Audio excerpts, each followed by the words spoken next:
बिस्मिल्लाहिर्रहमानिर्रहीम। अस्सलाम वालेकुम स्टूडेंट। लास्ट में हम लोगों ने क्लास 9 फिजिक्स के एनर्जी एंड एनवायरनमेंट को डिस्कस किया था कि कैसे हमारे पास जो एनवायरनमेंट है माहौल और जो एनर्जी का इफेक्ट ऑन एनवायरनमेंट है वो किस टाइप का होगा, किस तरह होगा। आज बेटा हमारे पास जो लास्ट 2 टॉपिक्स हैं, first one is efficiency, other one is power. So student, सबसे पहले एफिशिएंसी को डिस्कस करने के लिए हम लोग वर्क की बात कर लेते हैं। वर्क डन जो है वो कब होता है? स्टूडेंट, जब भी हमने किसी मशीन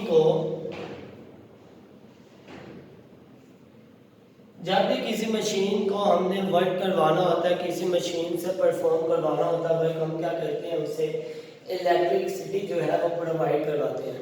फॉर एग्जाम्पल बेटा देखिएगा, हमारे पास ये वॉशिंग मशीन है। वॉशिंग मशीन को हमने मूव करवाना है तो पहले क्या करवाया जाएगा, हम लोग इससे इलेक्ट्रिसिटी जो है बेटा वो प्रोवाइड करवाएंगे।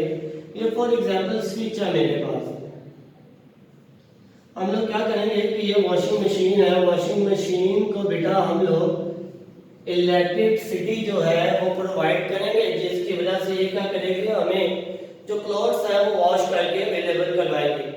अब देखिएगा, ये जो वॉशिंग मशीन जो हम लोग इलेक्ट्रिसिटी से प्रोड्यूस करवा रहे हैं, इसे मुहैया करवा रहे हैं बेटा, वो हमारे पास क्या होगा, इनपुट होगा।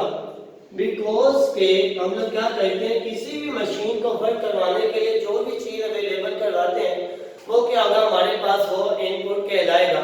और जो हमारे पास बेटा आफ्टर सम टाइम जो मशीन हमें क्लॉथ अवेलेबल करेगा, क्लॉथ जो हमें वो वॉश करके अवेलेबल करेगा, वो क्लॉथ्स क्या कहलाएंगे, हमारे पास वो आउटपुट कहलाएंगे। यानी कि जो भी मशीन है वो डिपेंड करती है इनपुट के ऊपर और वो डिपेंड करती है आउटपुट के ऊपर कि कितना उसका इनपुट होगा और कितना उसका हमारे पास आउटपुट आएगा। अब देखिएगा बेटा, हमारे पास क्या होगा, इसी तरह हम लोग फर्दर मशीन्स की बात कर लें। हम लोग बात कर लेते हैं फर्दर मशीन की। वो फर्दर मशीन हमारे पास डिफरेंट टाइप्स की हो सकती हैं। अब उनमें से कुछ मशीन हम लोग ये कह लेंगे, ग्राइंडिंग मशीन है बेटा, ग्राइंडिंग यूज की जाती है। ग्राइंडिंग मशीन में क्या किया जाता है, उससे भी इलेक्ट्रिसिटी जो है वो प्रोड्यूस करवाई जाती है। जब हम लोग उसे एनर्जी अवेलेबल करवाते हैं, देन वो क्या कहती है, कोई भी चीज जो हमने ग्राइंड करनी है उसमें पुट की जाती है तो वो क्या करता है, हमें आउटपुट दे देता है उसको ग्राइंड करवाने के बाद। इसी तरह बेटा हमारे पास जितने भी ह्यूमन बॉडी के लिए, ह्यूमन सोर्सेज के लिए, ह्यूमन हेल्थ के लिए जितनी भी मशीनें रिक्वायर्ड है, पहले क्या किया जाता है, हम लोग उसे इनपुट देते हैं। अब बेटा देखिए, ह्यूमन बॉडी है, इसे वर्क करने के लिए, इसे एक्टिव रहने के लिए क्या करना पड़ता है, एनर्जी की जरूरत है। अब ह्यूमन बॉडी क्या करती है, वो अपनी बॉडी की जो एनर्जी है वो किससे रेडी करती है, किससे प्रिपेयर करवाती है, किससे गेन करती है बेटा। ह्यूमन बॉडी जो अपनी एनर्जी है वो फ्रूट से, फूड से क्या करती है बेटा, गेन करती है।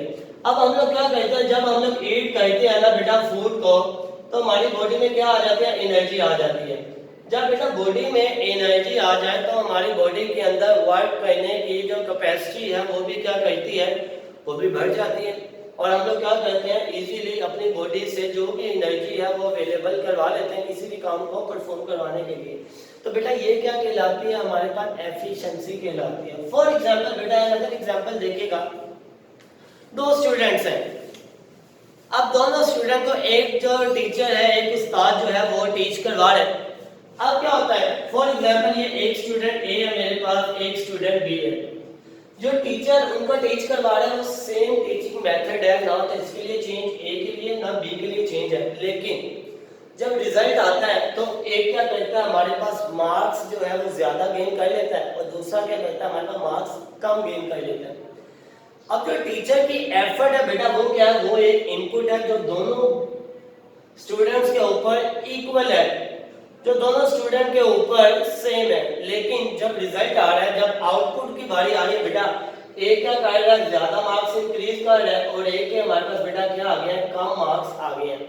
तो ये जो ज्यादा कम का कांसेप्ट है बेटा, जो रिजल्ट आया है ये क्या कहलाएगा, आउटपुट कहलाएगा।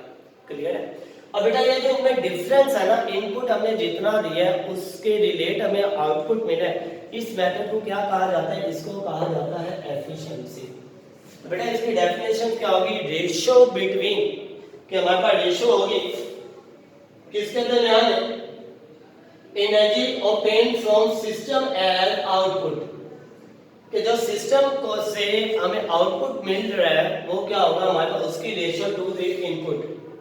कि हमने क्या किया, जो इलेक्ट्रिसिटी प्रोड्यूस कर रही है, उसके बाद ये जो मशीन है ये हमें वॉश क्लोथ दे रही है, ये क्या कहलाएगा, इनकी जो रेशियो है बेटा वो हमारे पास क्या कहलाएगी, एफिशिएंसी कहलाएगी। तो बेटा इसका फॉर्मूला देखेगा हमारे पास, तो बेटा फॉर्मूला क्या होगा, efficiency is equal to efficiency is equal क्या होगा, रेशियो बिटवीन आउटपुट, कि हम लोग क्या दे रहे हैं, आउटपुट दे रहे हैं बेटा, कितना आउटपुट हमें मिलेगा, जितना हम लोग इनपुट जो है वो अवेलेबल करवाएंगे। क्लियर है, जितना हम लोग बेटा इनपुट देंगे उसके अकॉर्डिंग जो आउटपुट मिलेगा, इन दोनों की रेशियो क्या कहलाएगी हमारे पास, एफिशिएंसी कहलाएगी। अब बेटा इस फॉर्मूला से हमारे पास एक रिजल्ट आ रहा है, वो रिजल्ट क्या होगा देखिएगा, कि हमारे पास जो एफिशिएंसी है किसी भी बॉडी की वो डायरेक्टली प्रोपोर्शनल आएगी किसके, आउटपुट के।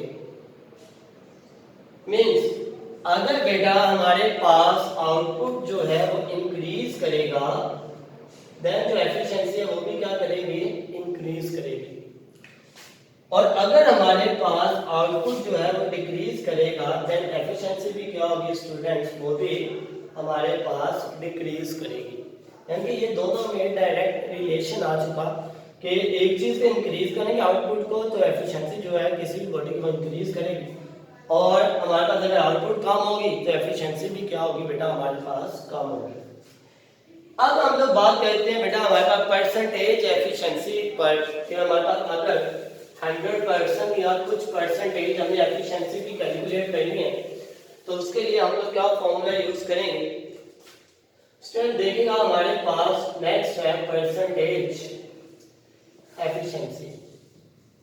अच्छा बेटा मुझे एक बात कि हम लास्ट टाइम क्या हम ये पढ़ के आते हैं, जब भी हमें किसी भी नंबर का या किसी भी चीज का परसेंटेज कैलकुलेट करना है, तो हम लोग क्या करते हैं, उसको 100 से मल्टीप्लाई करवाते हैं। अब देखिएगा यहाँ पर परसेंटेज ऑफ एफिशिएंसी क्या होगी हमारे पास, हम लोग इसके फॉर्मूला को एफिशिएंसी के आउटपुट डिवाइडेड बाय इनपुट, तो मल्टीप्लाई करवा देंगे किसके साथ बेटा, 100 के साथ। तो ये क्या देगा हमारे पास 100 परसेंटेज ऑफ एफिशिएंसी का फॉर्मूला, कि कितना हमें एफिशिएंट वर्क जो है कोई मशीन बेटा वो अवेलेबल करवा रही है।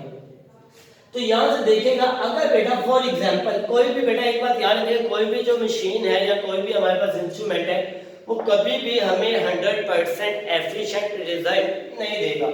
बिकॉज हमने लास्ट टाइम स्टडी किया कि जब भी किसी बॉडी से एनर्जी जो है रिलीज होती है, एनर्जी जो बेटा क्रिएट करवाई जाती है, वो सारी की सारी एनर्जी यूज नहीं की जाती, कुछ एनर्जी बेटा वेस्ट हो जाती है in the form of sound energy, in the form of heat energy, जो बेटा हमें क्या कहती है, हमारे एनवायरनमेंट को पोल्यूटेड करवा देते हैं। क्लियर, पोल्यूशन क्रिएट करवा देते हैं हमारे एनवायरनमेंट में। तो बेटा वो हमारे पास क्या होती है, वो सारी की सारी ऐसे इंस्ट्रूमेंट जो हमें 100% एफिशिएंसी नहीं देंगे। अब इधर देखिएगा फॉर एग्जांपल, अगर मैंने बेटा क्या किया, किसी भी चीज को इनपुट दिया 100% और आउटपुट क्या है मेरे पास, वो भी क्या आ गया, सेम एज इट इज आ गया।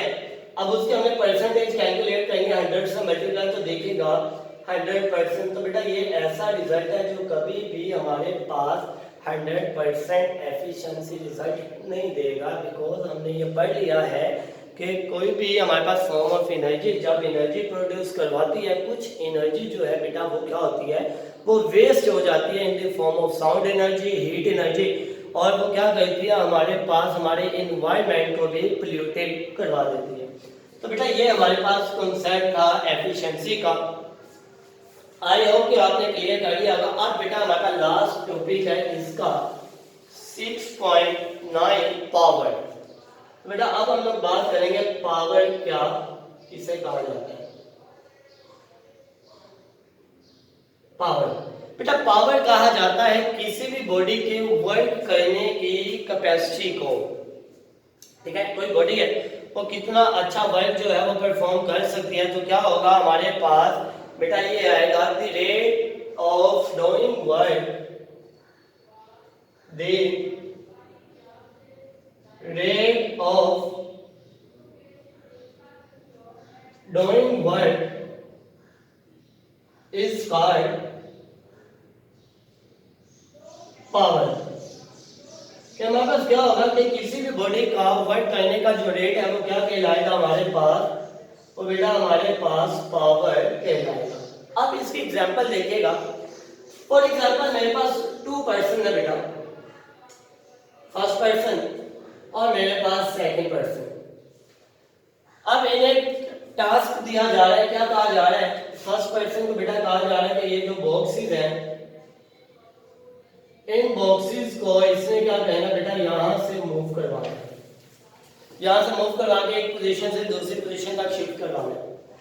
अदर पर्सन हमारे पास उसको भी सेम बॉक्सेस दिए जा रहे हैं बेटा, और उसे भी कहा जा रहा है कि उसने क्या करना है, इन बॉक्सेस को एक पोजीशन से दूसरे पोजीशन तक शिफ्ट करवाना है। अब बेटा क्या होगा, ये जो पर्सन है ये इन बॉक्सेस को उठाएगा, वो यहाँ पर शिफ्ट कर देगा, ठीक है, इसको उठा के यहाँ पर शिफ्ट कर दिया बेटा, और उसने क्या किया हमारे पास इस वाले बॉक्स को उठा के यहाँ पे शिफ्ट कर दिया। अब सेम ये पर्सन क्या करेगा, ये भी हमारे पास बॉक्सेस को उठाएगा और इस पोजीशन पे शिफ्ट कर देगा। अब बेटा यहाँ पर डिफरेंस क्या आएगा कि फॉर एग्जांपल ये जो हमारे पास पर्सन है, ये जो शख्स है वो हमारे पास ये वर्क करता है 5 आवर्स में, 5 घंटे के अंदर वो क्या कहता है, इनको उठाकर यहाँ पर शिफ्ट करेगा। और ये वाला पर्सन है ये क्या करेगा हमारे पास फॉर एग्जांपल 2 आवर्स में क्या करेगा, इनको उठाएगा और इस जगह पर शिफ्ट कर देगा। अब बेटा देखिए टास्क हमने सेम दिया था लेकिन इनकी वर्क करने का जो रेट है वो चेंज है। ये वाला पर्सन 5 घंटे में काम कर रहा है और ये वाला हमारे पास 2 आवर्स में काम कर रहा है। तो ये हमारे पास डेफिनेशन है पावर की, the rate of doing work, कि हमारे पास कोई भी बॉडी काम करे जितना टाइम उसे रिक्वायर्ड हो तो बेटा वो क्या कहलाएगा, पावर कहलाएगा। बेटा पावर को रिप्रेजेंट किया जाता है कैपिटल P से, it is represented by capital P। और इसका हमारा बेटा फॉर्मूला क्या होगा, पावर का जो फॉर्मूला बेटा हम लोग यूज करते हैं, देखिएगा डेफिनेशन से इसका फॉर्मूला इंट्रोड्यूस करवाएंगे। क्या फॉर्मूला होगा, power is equal means P is equal rate of doing work, कि कोई बॉडी है वो कितना काम कर रही है ओवर टाइम, ये क्या होगा, वर्क ओवर टाइम, कि कितना काम कर रहे हैं कितने टाइम में, वो क्या कहलाएगा हमारे पास बेटा वो पावर कहलाएगा। अब बेटा हम लोग पावर के यूनिट की बात कर लेते हैं कि पावर का यूनिट हमारे पास क्या होगा। तो देखिएगा तो बेटा हमारे पास पावर का जो यूनिट आएगा, पावर का जो यूनिट है हमारे पास, सिर्फ पावर, वर्क का यूनिट हमारे पास क्या होता है, जॉल, और टाइम हमारे पास क्या होगा, सेकंड।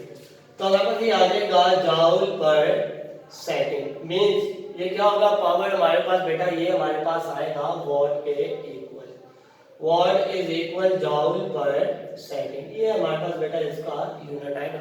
अब हम लोग बात कर लेते हैं इसके यूनिट वॉट की, कि वॉट की डेफिनेशन हमारे पास क्या होगी। सो स्टूडेंट वॉट की डेफिनेशन क्या होगी हमारे पास, कि अगर 1 जॉल वर्क हो, 1 जॉल वर्क परफॉर्म करवाया जाए 1 सेकंड में, तो ये क्या आएगा हमारे पास 1 वॉट आएगा, कि मींस के 1 जॉल वर्क 1 सेकंड में परफॉर्म करवाया, मींस ये आ जाएगा 1 जॉल मल्टीप्लाई 1 पर सेकंड। तो ये हमारे पास किसकी डेफिनेशन आ जाएगी बेटा, हमारे पास वॉट की डेफिनेशन आ जाएगी, 1 वॉट की डेफिनेशन। क्लियर। अब बेटा हमारे पास इसके यूनिट्स की बात करें, ये तो थे हमारे पास इसका स्मॉलेस्ट यूनिट। अब हमारे पास आता है पावर के बेटा बिगेस्ट यूनिट। तो पहला यूनिट हमारे पास क्या होता है इसका, किलोवाट। इसके यूनिट की बात कर लेते हैं तो किलोवाट हमारे पास क्या है बेटा, इसका बिगेस्ट यूनिट के वाट। अगर देखिए के वॉट हमारे पास क्या होगा स्टूडेंट, ये किसके इक्वल है, किलो मींस के 10 की पावर 3 वॉट। और 10 की पावर 3 को बेटा हम लोग यूज कर लेते हैं 1000 वॉट। एंड अगर बेटा हमारे पास इसका जो यूनिट आता है बिगेस्ट मतलब मेगावाट, और मेगा किसके इक्वल होता है हमारा 10 की पावर 6 वॉट।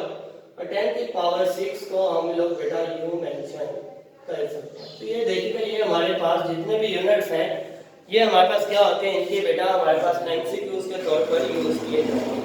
अब बेटा हमारे पास इसका एक मेजर यूनिट है वो क्या होगा हमारे पास 1 horse power means HP. HP means 1 horse power, और 1 हॉर्स पावर किसके इक्वल आएगा हमारे पास 746 वॉट के।